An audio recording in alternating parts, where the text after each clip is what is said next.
देख रहे हैं आज हमारी पहुंची है देवरिया जिला के बरहटा प्रखंड के ग्राम सभा महत्व में, और यहाँ के ग्राम सभा के प्रधान पद की प्रत्याशी लाखपति देवी के सुपुत्र और उनके प्रतिनिधि जगन्नाथ यादव जी हमारे साथ हैं। तो आइए हम उनसे बात करते हैं और जानते हैं कि पंचायत चुनाव में आने के पीछे उनका क्या उद्देश्य है, क्या लक्ष्य है और किस सोच के साथ ये चुनावी मैदान में आए।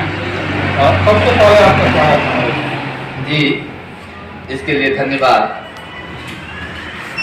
मैं एक बात बता दूं, एक हमारे मित्र हैं डॉक्टर धर्मेंद्र कुमार प्रजापति जी, कल भी वो मुझसे एक प्रश्न पूछ डाले कि आखिर आप एक शिक्षक होते हुए इस राजनीति में आने का आपने निर्णय क्यों किया।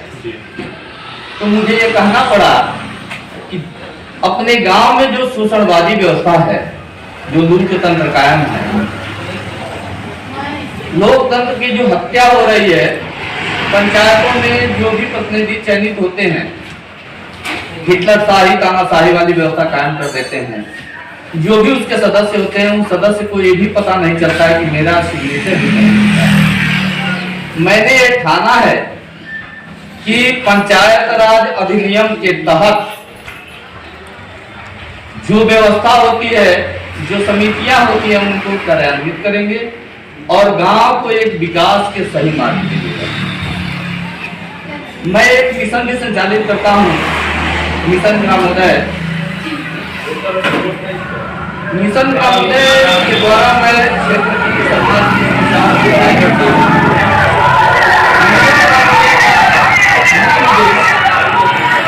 जनता की समस्याओं के समाधान की लड़ाई है।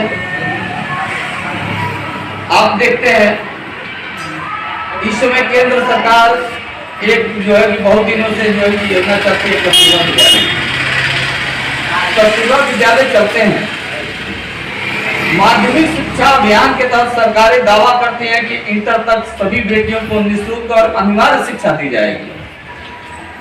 कस्तूरबा में पढ़ने वाली बेटियां 8वीं के बाद कहां जाती हैं, किसी ने कभी सोचा है? वो पढ़ाई छोड़ देती हैं।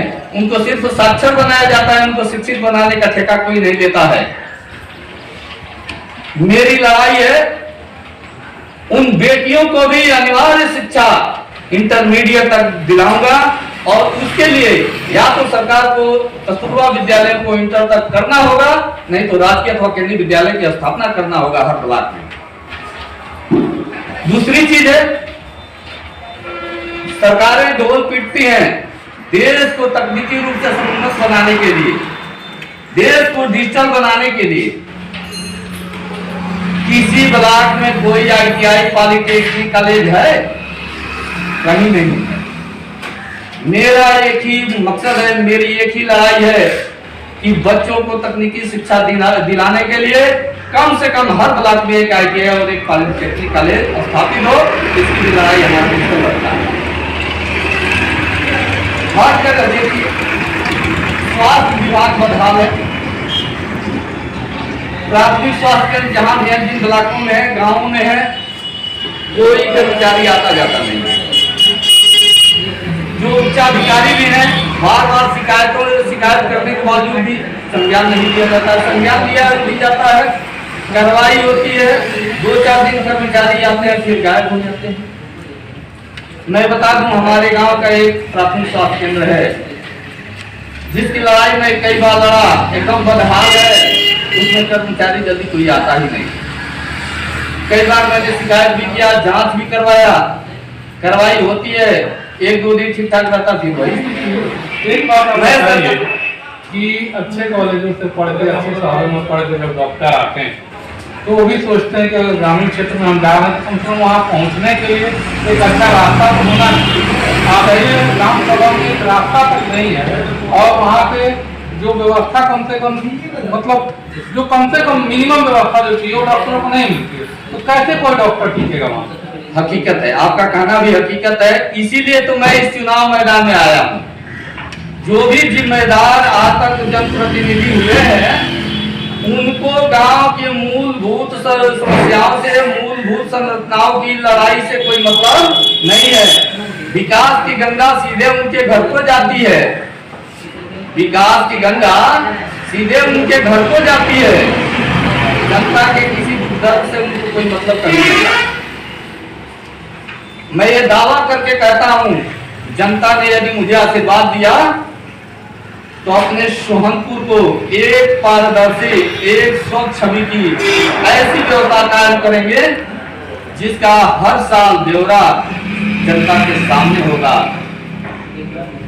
एक चीज मैं आपको बता दूं, पंचायती राज अधिनियम है लेकिन फॉलो कोई नहीं करता है।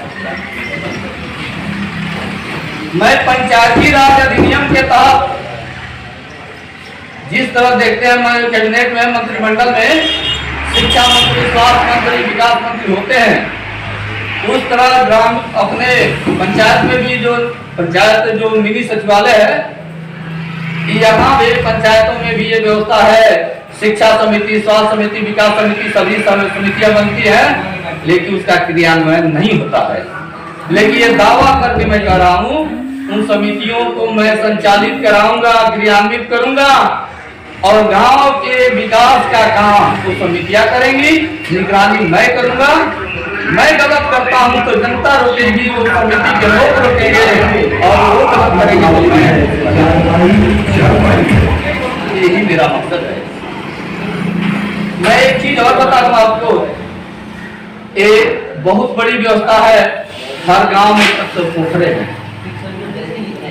मंदिर है, सार्वजनिक जगहों पे हर गांव के लिए सरकार ने तो शौचालय की व्यवस्था किया। हमारे यहाँ एक मंदिर है, राम जानकी मंदिर, उस मंदिर पर शौचालय नहीं था। एक दिन की ऐसी समस्या हुई थी महिलाओं के लिए, जिसकी शिकायत में सीडीओ साहब से, डीएम साहब से और बीडीओ साहब से किया था। सौभाग्य रहा कि 2 महीने बाद ही सरकार ने आदेश कर दिया था कि हर ग्राम सभा में एक सामुदायिक शौचालय बनेगा। वो शौचालय हमारे यहाँ बन गया।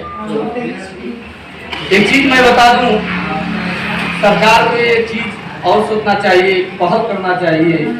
हर गांव में पोखरे हैं, पोखरों को यदि संरक्षित और सुरक्षित रखना है, जल संरक्षण अधिनियम के तहत जो है पोखरों को संरक्षित करने का कार्य सरकार कर रही है।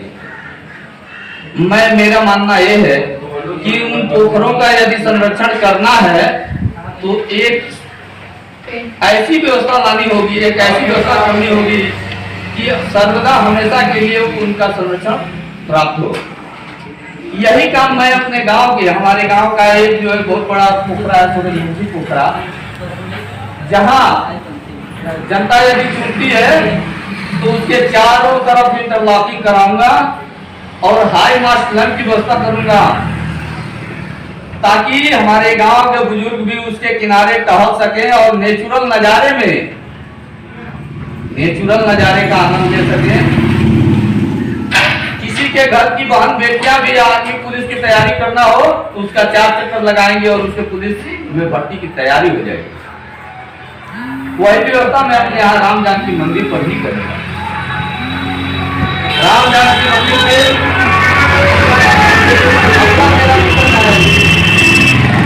गांव और क्षेत्र के विकास के लिए एक विवाह भवन की स्थापना। जब हम विवाह भवन की स्थापना करेंगे, दहेज रहित विवाह को प्रोत्साहन मिलेगा। वहाँ यदि गरीब परिवार की बेटियां जिनका कोई सहारा न हो, उनकी शादी भी निःशुल्क वहाँ कराई जाएगी। जो भी लगेगा मैं व्यवस्था करूँगा। मैं एक चीज आपको बता दूं, इस क्षेत्र में किसी के यहाँ कोई समस्या होती है, मैं सबसे पहले पहुंचता हूँ, यथासंभव मदद करता हूँ, उनके साथ चलता हूँ, सुख दुख में साथ रहता हूँ। किसी को आज ही मैंने यदि ब्लड डोनेट किया है, किसी को जरूरत पड़ती है तो तुरंत मैं उनके लिए उपलब्ध हो जाता हूँ। इस क्षेत्र में कोई ऐसा करने वाला नहीं है। लोगों को प्रोत्साहित भी करता हूँ।